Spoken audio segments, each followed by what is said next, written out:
I am Nikhil Kumar. I am a professor of English in the University Department of English of the Veer Kunwar Singh University, Ara, Bihar in India. With the wish for the percolation of Sri Aurobindo's yogi consciousness into the terrestrial existence, nay, matter, I would like to speak on his vision of mantra. I must say, with all academic responsibility, that Sri Aurobindo is the soul who has descended on the earth from the unknown eternal heights. Therefore, I am using the word vision, not concept, for mantra. It is the vision of mantra, not the concept of mantra.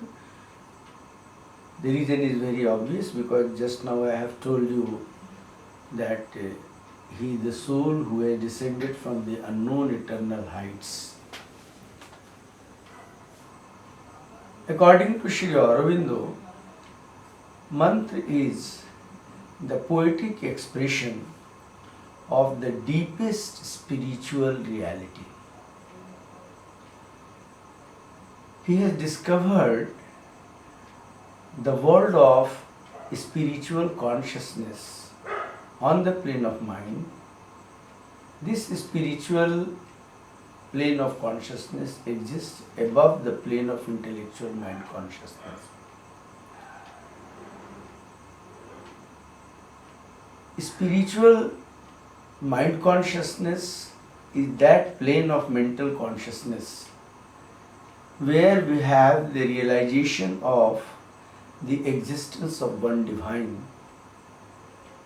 Consequent upon the realization of the existence of one divine, the very separativity of consciousness begins to decay in the mind. I would like to make it clear that mind is the separative principle of the one transcendent divine consciousness. So, on the plane of mind, the separativity of consciousness is operative, but because we have the realization of the existence of one divine, the very separativity of consciousness begins to die on the plane of spiritual consciousness. Sri Aurobindo discovers 4 planes of spiritual consciousness. The first one, which he terms is higher mind, then the illumined mind, then the intuitive mind, and finally the overmind consciousness, which is the summit of spiritual consciousness on the plane of mind, and above that the new consciousness which he calls supramental consciousness exists. In order to understand the supramental consciousness, we can take the help of grammar. When we split the word supramental, we find 2 units in it. One is supra, the other is mental.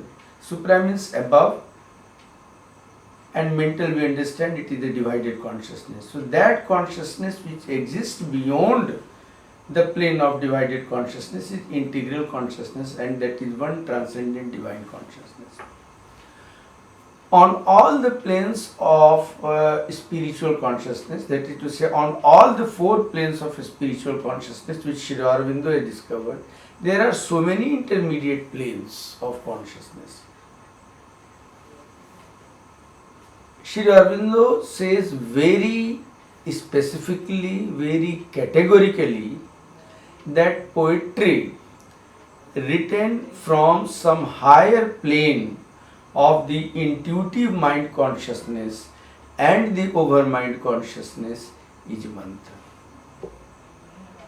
So, such a very specific and categorical vision of Sri Aurobindo makes him transcend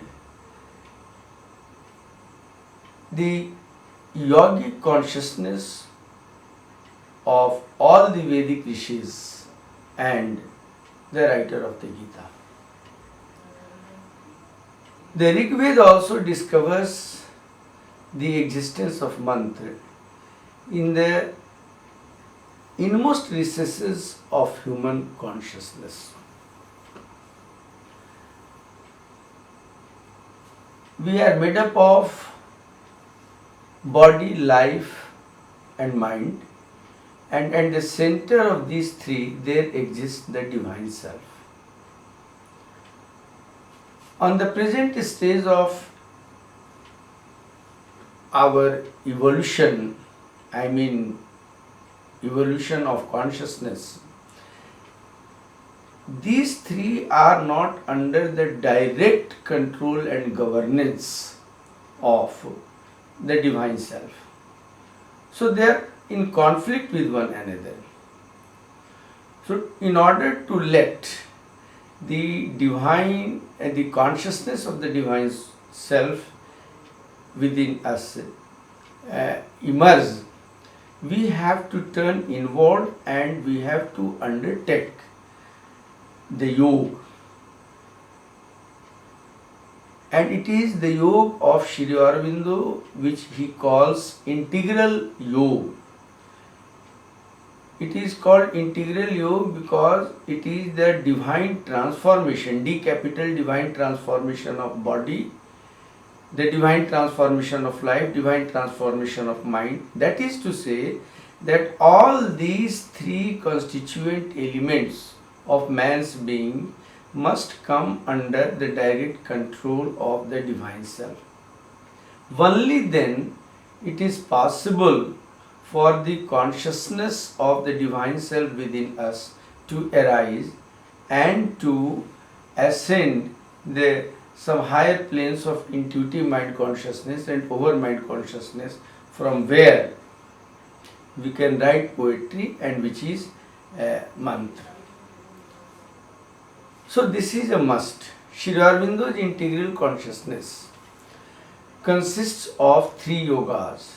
The yoga of what he calls psychicization, the yoga of spiritualization and the yoga of supramentalization. The yoga of psychicization is in fact the soul transformation of the body, life and mind. Sri Aurobindo says that the divine self has a representative of itself, or to say a projection of itself, which he terms psychic being, and the psychic being exists behind our body, life and mind. When it comes in front and takes over the control of body, life and mind, which are the three essential constituents of our being, then the very transcendent divine consciousness percolates into these three and they become the obedient servant of the divine self. That is to say, they become the true instruments for the expression of the divine self. In fact, the divine self in us is the individual poise of the one transcendent divine. Sri Aurobindo, just now I have told you that Sri Aurobindo has discovered 4 planes of spiritual consciousness. And after undergoing this psychicization of our body, life and mind, we ascend these 3 planes of spiritual consciousness. And when we ascend, there is no gravitational pull of the body, life and mind, because there is a possibility that without undergoing the psychicization of body, life and mind, one can ascend the plane of spiritual consciousness and the consciousness of the spiritual plane descend into man's being. But because body, life and mind are not under the direct control of the psychic being, which is a projection of the central being of the of our divine self, they may or they rather continue to remain under the separativity of consciousness. So even though somebody ascends the plane of his spiritual consciousness, there is the gravitational pull of the separativity of consciousness, which has got a command and upper hand in these three constituent parts. Therefore, in so many rishis, we find some ills, such as we have a well-known rishi called Durvasa, who is famous for his anger.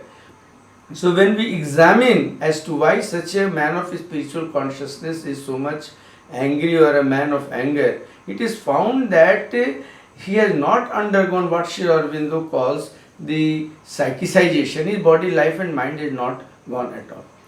But when after undergoing the psychicization of body, life and mind, we ascend the some higher plane of intuitive mind consciousness and over mind consciousness, there is not at all any gravitational pull of the separativity of consciousness, and there the very consciousness of these two planes descend into man, and he is able to write a poetry as somebody can write poetry from a lower plane of consciousness. So for example, Milton is a very celebrated poet of English literature, and Sri Aurobindo has discovered that Milton has written poetry from a plane of consciousness which is certainly not the plane of the spiritual consciousness, but he has got a poetic gift. If a man like Milton or any other person can write poetry from a plane of consciousness existing below the plane of spiritual consciousness, it's quite natural that somebody who is on a very high plane of spiritual consciousness, yogi consciousness, can certainly write poetry. So, in such a spiritual evolution of man, one can write poetry. So, conclusively, I can say that according to Sri Aurobindo, mantra is the poetry which is written from some higher plane of the intuitive mind consciousness and over mind consciousness. But these two planes are very near to the one transcendent divine consciousness which Sri Aurobindo calls supramental consciousness. So these two planes are very much vibrant with this supramental consciousness, transcendent divine consciousness. Therefore, the such a poetry, that is to say mantra or mantric poetry, is revelatory in nature. It is creative in nature. The very linguistic sign of mantra is revelatory, not at all arbitrary as it is commonly understood in the intellectual world of linguistics. So it is a revealed poetry. The very poetry reveals the existence of the one transcendent divine. There is no mental construction or mental manufacturing or the manufacturing or speculation of the divided consciousness. So the truth of divine, one divine, is revealed here, and because of the divine vibration, it is very much creative. So the revelatory feature and the creative feature, these are the two most essential features of mantra.